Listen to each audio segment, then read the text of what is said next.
ആരാണ് മനുഷ്യ നിന്റെ ഭാര്യ എന്നറിയോ? ലോകത്തിന്റെ നേതാവ് മുഹമ്മദ് മുസ്തഫ. മുഹമ്മദ് മുസ്തഫ കല്യാണം കഴിച്ച പുരുഷന്മാരെ നിങ്ങളുടെ മനസ്സ് ഇനി ഞാനിന്ന് ക്ഷണിക്കുകയാണ്. ഇതുവരെ പറഞ്ഞത് കഴിഞ്ഞ കാലത്തെ അവസ്ഥയായിരുന്നു. ഇപ്പോൾ ഞാൻ നിങ്ങളുടെ മനസ്സ് ക്ഷണിക്കുന്നത് നാളെ ചിന്തിക്കാനല്ല, ഇന്ന് രാത്രി കിടന്നുറങ്ങുമ്പോ നെഞ്ചത്ത് കൈവച്ച് ഒരു വേള അല്പമൊന്ന് ചിന്തിക്കാനുള്ളതാ പറയുന്നത്. ഓ മുസൽമാൻ, ആരാണ് നമ്മുടെ ഭാര്യ എന്നറിയോ?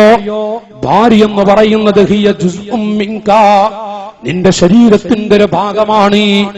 ഇഹ്തിറാമുർ റജുലി ലിസ്സൗജ, ഭാര്യയ്ക്ക് വല്ലാത്ത സന്തോഷം കൊടുക്കണം ഭർത്താക്കന്മാർ. ഭാര്യമാരെ ആദരിക്കണം. ഭാര്യയ്ക്ക് വല്ലാത്ത സ്നേഹവും ആദരവും കൊടുക്കണം. ആരാണ് മുസ്ലിമീങ്ങളെ നിങ്ങളുടെ ഭാര്യ എന്നറിയുമോ? ഫഹിയ ശരീകത്തു ഹയാതിഹി വറബ്ബത്തു ബൈതിഹി വഉമ്മു ഔലാദിഹി വമൗദിഉ സിദ്ദിഹി വനജ്വാ.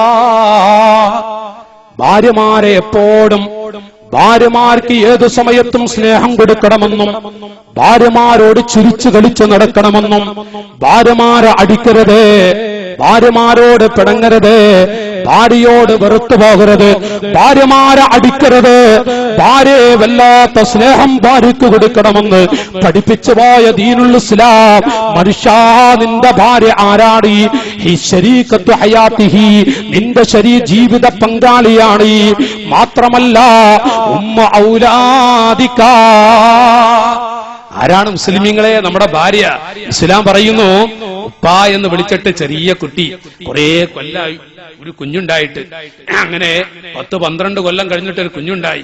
ആ കുഞ്ഞിങ്ങനെ നമ്മളെ കാണുമ്പോഴേക്ക് ഓടി വന്ന് നമ്മള് എന്തൊക്കെയാ കുട്ടിക്ക് വാങ്ങിക്കൊണ്ടുവരുന്നത്? ആ കുട്ടിക്ക് മിഠായി വേണോ, അത് എന്തൊക്കെ വേണ്ടത് കൊണ്ടുവന്ന് കൊടുക്കുമ്പോ നമ്മ കാണുമ്പോഴേക്കും വീടിന്റെ മുറ്റത്തെത്തി. ഉമ്മ പിടിക്കാൻ പോകുമ്പോ നമ്മുടെ ഭാര്യ പിടിക്കാൻ പോകുമ്പോൾ കുട്ടി മുറ്റത്തെത്തി.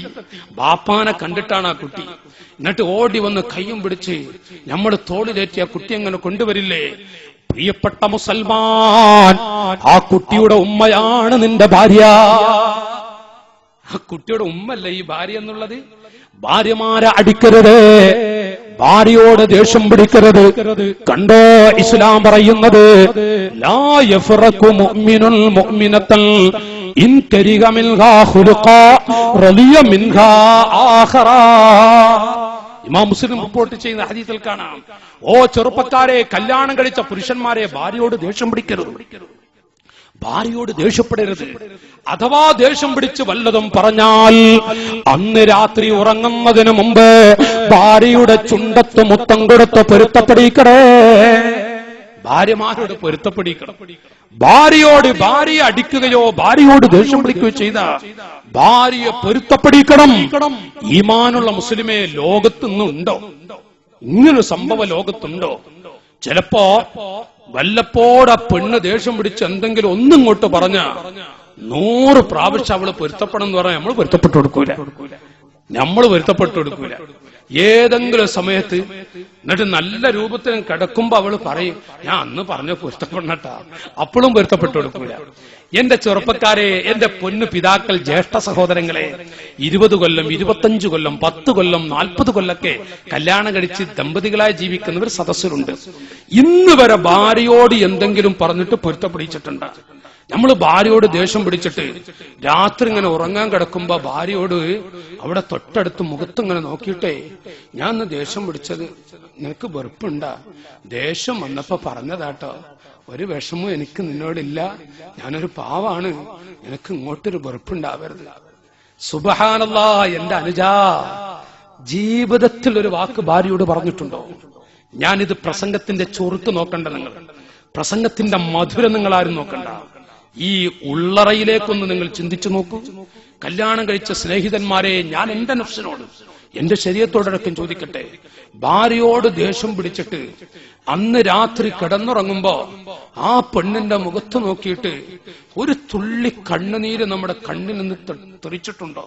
എന്നിട്ട് ആ പെണ്ണിനോട് ഞാൻ ദേഷ്യം പിടിച്ചപ്പോ പറഞ്ഞതാണ്, ഞാനൊരു പാവാണ്, എനിക്ക് നീയൊക്കെ അല്ലാതെ ആരാ ഉള്ളത്, എനിക്ക് പൊരുത്തപ്പെട്ടു തരണട്ടാ, എന്ന് പറഞ്ഞിട്ട് ഭാര്യയോട് പൊരുത്തപ്പെടിച്ചോ? ഈമാനുള്ള മുസൽമാൻ ഭാര്യമാരെ വേദനിപ്പിക്കുകയോ ഭാര്യയെ വെറുക്കുകയോ ഭാര്യയോട് ദേഷ്യം പിടിക്കുകയോ ചെയ്താൽ അന്ന് രാത്രി ഉറങ്ങുന്നതിന് മുമ്പ് പ്രിയപ്പെട്ട ഭാര്യയെ പൊരുത്തപ്പെടിക്കാതെ ഉറങ്ങരുതേ. ഇത് പഠിപ്പിച്ച ദീനുൽ ഇസ്ലാം. മാഷാ അല്ലാഹ്.